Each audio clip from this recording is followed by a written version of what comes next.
In this video, I'll be busting 11 surplus funds recovery myths that are holding many of you back from actually starting this business and making money. If you're still thinking about becoming a surplus funds recovery agent, but you haven't pulled the trigger yet, I bet it's not because you're lazy. It is because something keeps whispering in the back of your head. Something's telling you, hey, this won't work for you. And I hope that in this video, we'll clear up a lot of things for you. But first, let's start with why you should even listen to me. My name is Eric, and I've been doing the surplus funds recovery business since 2018. I've recovered over $100 million in surplus funds, and I have watched hundreds of my students make life-changing money with the same surplus funds recovery business. I also have the biggest YouTube channel when it comes to surplus funds, and I have one of the largest Facebook groups, which you can also find in the description. I'm not just somebody who is selling theory. I've been running this business for the last 8 years, and it made me a millionaire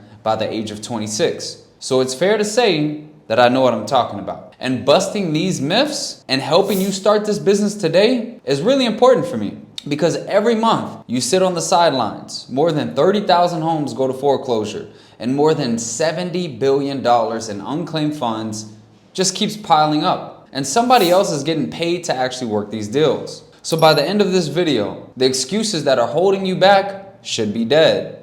But if you have more questions, please write a comment below. Now let's go ahead and get started. Myth number 1, the whole thing is a scam. It is too good to be true, and honestly, I get it. If somebody calls you out of the blue and says that the government owes you money and I can get it for you, your gut says to run. And so you assume your clients will feel the exact same way when you call them about their surplus funds. You think, if I would not believe it, why would they? So you never even try. Here's what you get wrong. Surplus funds recovery is fully legal. It's a process that is written into state law. It is not something me or anybody else in this business came up with out of the blue. The biggest selling point that tells people it's not a scam is that you work on a contingency basis. All right. This means that your client pays nothing up front. So there essentially is no risk for them to say yes. And since this is written into the law and all the clients can look into everything themselves, they can prove it to themselves. You don't have to push them. One of my students had a client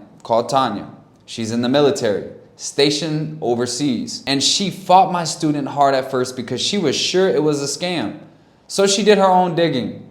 And when she saw that there were no upfront fees, she signed the contract. And 6 months later, her check showed up in the mail. The truth is, the second a client sees there is no catch, the scam fear dies on its own. But even if people believe you, you might think you are not qualified to do this in the first place, which takes me into myth number 2. You need a real estate license or law degree to do this. This one feels logical because you are dealing with foreclosures. You're dealing with the court system. You're dealing with legal paperwork. And since you don't have any experience or licenses, analysis paralysis tends to make you just wait. You tell yourself you will do it someday, maybe after you take some course or get some certificate and licenses, and that day never actually comes. But the surplus funds recovery business has nothing to do with buying or selling real estate. There's no license needed, and you do not need a law degree either, because when a deal gets complicated, you just partner with an attorney. They handle all the legal filing, and they get paid out of the surplus, not your pocket. Now, my student Sean is a great example of this. He's active duty Air Force, 30 years old, and has zero legal or real estate background. Yet, he closed 12 deals worth $300,000 in surplus, and on his first tricky probate deal, he did not panic. He just found an attorney and built a partnership. So you do not need a fancy paper or experience. But what about money? And that brings me to myth number 3. You need thousands of dollars to get started, which is absolutely not true. In most businesses, you need equipment, a marketing budget, lead lists, and maybe even a line of credit. So you assume surplus funds works the same way.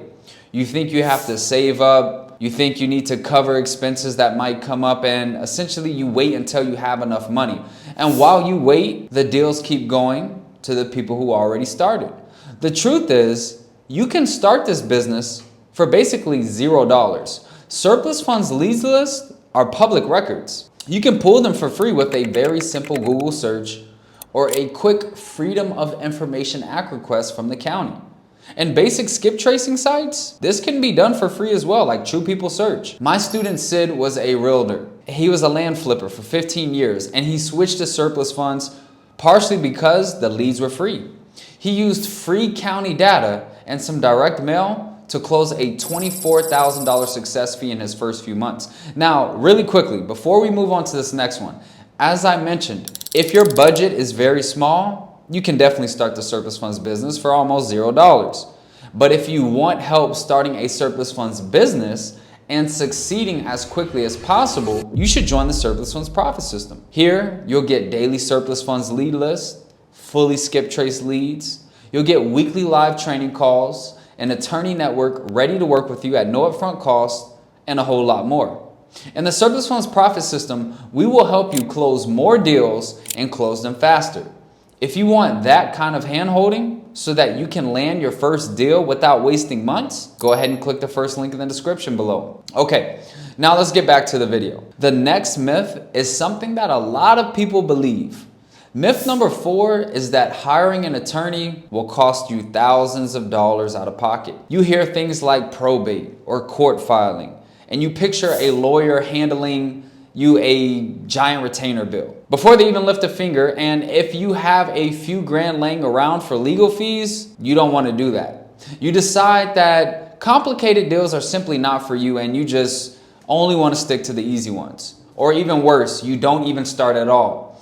But what most of you don't know is that working on contingency is very common for lawyers. They're used to putting in the work and getting paid only when the final payment comes through. You don't have to beg them to work with you on contingency. They're used to already doing that. And the reason they say yes is because it's pretty much guaranteed money for them. They're gonna confirm that the funds are there. If they believe that the likelihood of getting paid is low, they would never accept the work. All right, this gives you another hint about the legitimacy of this business. Attorneys are confident in the surplus funds recovery process. They're so confident that they're willing to do the work up front without getting paid until the deal is done, because the government makes the payment. One of my students, Wesley, he closed a $30,000 deal in Louisiana just by calling around local attorneys until he found someone who would be fair and work on a contingency agreement without a retainer. Some lawyers won't accept that because they're not familiar with the surplus funds recovery process. But all you have to do is call the next one. Myth number 5, the market is too saturated. The secret is out. All the good deals are gone. This is the excuse that feels the smartest. You think big firms have already scooped up everything and that you missed the boat.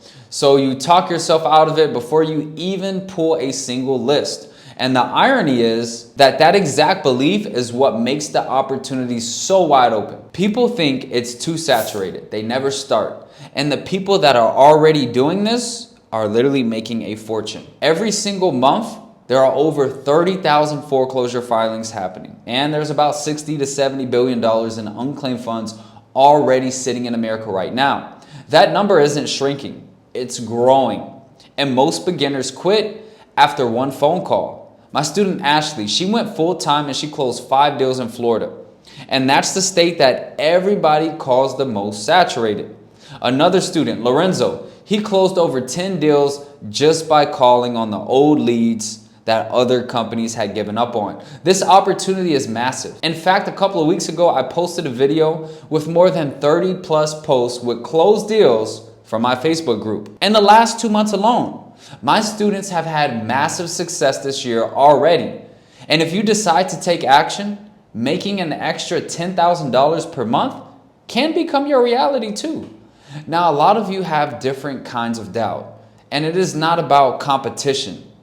It is about location. So myth number 6 is that you have to live in the state where the foreclosure happened. And you definitely need to live in the US. Some viewers believe that you need to drive to courthouses, knock on doors of foreclosure homes, and even shake hands in person. And when you look around your own town and you see that there are almost no foreclosures happening or any tax sales, you essentially start to doubt the business altogether. But this is a 100% remote business. All you need is a laptop, a phone, and Wi-Fi. It is true that knocking on doors and being able to talk to a lead personally will increase your likelihood of signing a deal, but that's not how most people run this business. My student Adrian runs his entire US asset recovery operation from Ecuador. He has got virtual assistants, he has a CRM on his phone, and he closed a $16,000 deal in Florida while he was out shopping for a house in South America. And Pat, she lives in the state of Washington, but she dominates other states like Montana, Arkansas. She closed more than 8 deals in Montana in just 1 year and never set a foot in that state,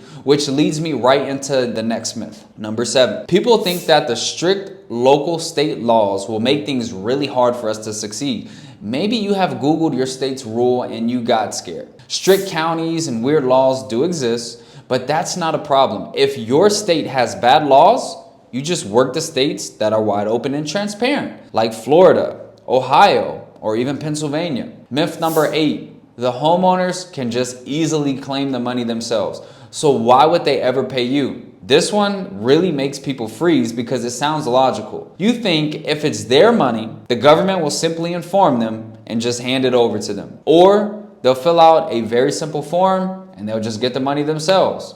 Nobody's gonna pay me 15 or 30% for something that they can just do for free. But here's the truth. The county is supposed to notify the owner, and they do, except they mail the notice to the last known address, which is the exact house that just got foreclosed on. And since nobody lives there anymore, the owner never finds out. And even when they do learn about it through a surplus funds recovery agent, claiming the money often means navigating court dockets, filing motions, or dealing with messy probate. And that's exactly why we work with attorneys on contingency. But somebody who knows nothing about surplus funds, they don't know that that's an option to hire a lawyer on a contingency basis. They don't even know what to file and when to file it. And they're scared that they will lose the entire amount. So they agree to work with a professional in exchange for a percentage. And there are also deals that have a lot of work. And on paper, the owner or the heir is not willing to go through this by themselves. Prime example, Christian. He earned almost 9% on a $138,000 deal where the original owner had passed away. And he had to walk the surviving son through the entire probate process. To the son, the whole process sounded like a long nightmare with a lot of paperwork. So handling the work, for Christian, this was probably a massive relief. And that brings us to myth number 9. You need to quit your 9-to-5 job to have enough time to do this successfully. If you're already busy with a full-time job and a family, you probably don't want a second job. And a surplus funds recovery business is one of the most relaxed side hustles that you can start with zero pressure and deadlines. First of all, it's a side hustle that you can do anytime and as long as you want. If you have just 1 hour available in the afternoons, that's enough to make extra money. Tracy, for example, she works a demanding full-time job as an analyst. She runs a surplus funds recovery business in her off hours, and she still closed 6 deals in 6 weeks, and she's on pace to do over $100,000 without quitting her job. Now, if she can do 6 deals in 6 weeks, there's no reason why you can't do 1 or 2 deals per month in your free time. Now let's move to the last 2 myths that are strictly about your skills. Myth number 10 is that you have to be a ruthless, high-pressure salesman to do these type of deals. Like in any other sales-focused business, and that couldn't be furthermore from the truth. If the word sales makes your stomach just churn, this might be your excuse for not starting. You picture cold calls, pushy scripts, and talking people into things that they shouldn't be. And since you're not that kind of person, you assume that you will fail. But the truth is that being that person would actually hurt you. Because this business runs on empathy, not pressure. You are giving people free money that they did not know they had. If you come in aggressively, they will think it's a scam and hang up. My student Chris has 25 years of hardcore sales experience, but he says his 6-figure success comes entirely from caring about the client. He closed a $200,000 claim for a woman who had been living in a hotel since April.